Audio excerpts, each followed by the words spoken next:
5 or lower in order to be able to access it. If you've updated to 2.06 already, the hack has already been patched in your firmware, and therefore there's no point in actually continuing to worry about this, because it's not going to apply to you if you've already updated to 2.06. Now, unfortunately, this created quite a bit of a stir from a lot of the people that were following this, and I think a lot of it comes from people who are not necessarily familiar with the Flow's work and how he tends to handle disclosure of these vulnerabilities. For the people that know from the PlayStation 4 and PlayStation 5 scene, we're used to the Flow reporting these vulnerabilities to Sony and then requesting disclosure so that they can be disclosed legally through the bug bounty program within, a few months or potentially a year or so in the worst cases, after it's been reported to Sony, and then we can all access it at that point. However, I think a lot of people who are following this don't have that context and just thought that, the Flow is potentially just throwing away this exploit. Why would the hacker who's discovered this great exploit just report it to Sony and basically waste it by it being patched in 2.06? I think that was the mentality. There was a lot of comments kind of hating on the Flow after this post was shared. Now, unfortunately, things got even worse when the Flow discovered that the PlayStation Portal forces you to update to the latest firmware when doing the initial setup. And he said, please don't go ahead and buy the device just yet until we figure out if it can be bypassed. Obviously, the Flow did not realize that when he reported it to Sony, so with Sony patching it now, this has actually created quite a big issue because, of course, if you buy a brand new PlayStation Portal, even if it's not been updated to 2.06, because it's not gone through the initial setup sequence, you're kind of stuck, because even if you try and go through the initial setup sequence, it's going to force you to update to 2.06, and if you don't update to 2.06, you can't get through that initial setup to actually start using the device.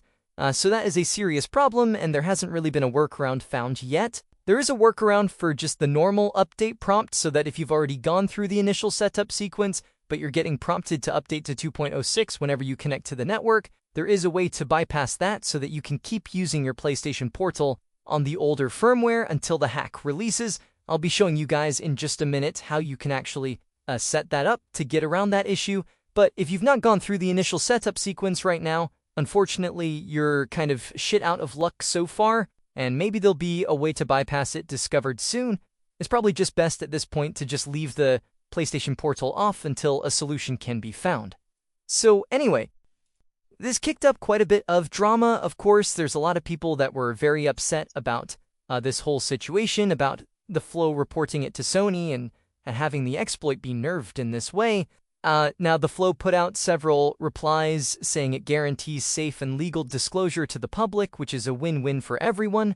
What approach would you have taken otherwise? He also went on a little bit of a rant saying no idea why folks cry about disclosure. If we just released to the public, do you think Sony would just leave it unpatched? Reporting versus not reporting is only a few weeks of difference. He then says, you all don't realize all the recent PS4/PS5 jailbreaks are only possible because I reported vulnerabilities. Eventually got to the point where he pretty much said, maybe I should just keep everything private and not release any vulnerabilities like other people. I believe he even may have made his Twitter profile private for a short period of time. But at least things might be calming down now, because as of yesterday, the Flow puts out another post saying that in order to keep using your PlayStation Portal with your PS5 on 2.05, block this web address here in your router and reboot. Very important, do not factory reset the device, as otherwise it will force you to update. So again, there's still no kind of fix for the initial setup sequence right now. But what he is saying is that, if you've already gone through the initial setup sequence and you just want to keep using your PlayStation Portal on 2.05 without updating it to the latest firmware, which would patch the hack, then you can just block this web address in your router. And that appears to be the best way to do it, because if it's blocked in your router, then anytime you connect on your PlayStation Portal to the network, then it will be blocked and you will not get the update prompt. So all I did here with my PlayStation Portal, as you can see right here, it's showing an update prompt where it's wanting me to update to the latest firmware in order to be able to use the device, and there's no way to kind of get around this. So all I had to do was log into my router through the default gateway or the IP address of the router, in your URL bar on your internet browser. You just log into your router, and then you find the method for blocking websites in your router. It might be a parental control filter, or just a website block list, or URL filter. In my router here, I have an Axis router, so it's in the firewall settings on mine.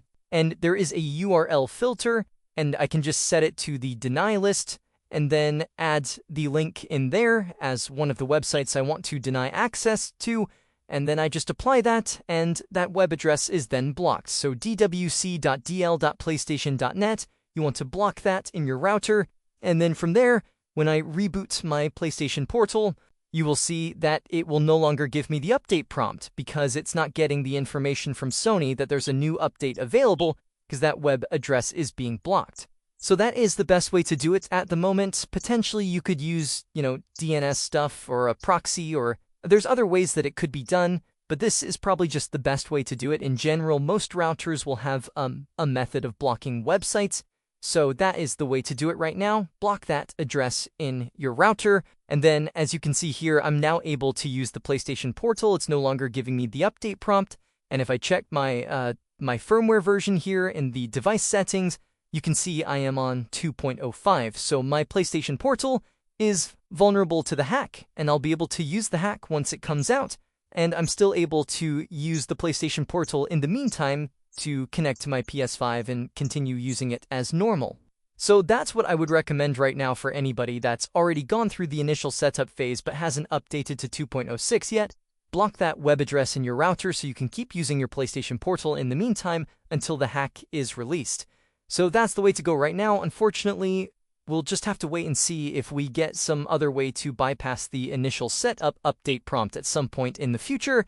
Until then, if you're, running into that issue, you're best off just, leaving your PlayStation Portal in the closet and not touching it unless you really want to use it, in which case you can update to 2.06, but you won't be able to take advantage of the hack when it releases. So yeah, that's the situation. Bit unfortunate, but, the Floated obviously didn't realize that that was a problem until after he already reported it to Sony. So, it's just a bit of an unfortunate situation there. It basically means that it's not really a good idea, I guess, to go out and try and buy a brand new PlayStation Portal that might still be on 2.05 because you'll have to go through the initial setup sequence and you won't be able to get past it without updating. So that's a big issue. So if you are still planning on trying to get one so that you can take advantage of the hack when it comes out, then I suppose the best way to go about it right now would be to look for a pre-owned system on eBay that hasn't been updated, where the person who owned it previously will have already gone through the initial setup phase, and you could find out from the seller if it's on 2.05, and then buy it at that point. But this really seems like a hack that is going to really just benefit people who already own the device currently, who already bought it a while ago, have gone through the initial setup on the older firmware, and are not updating it. So yeah, anyway, that's the situation right now with the PlayStation Portal hack. That's everything brought up to speed. Any new developments come out that are significant, I will do another update here. So hope you guys enjoyed this video or found the information useful. If you did, please leave a like.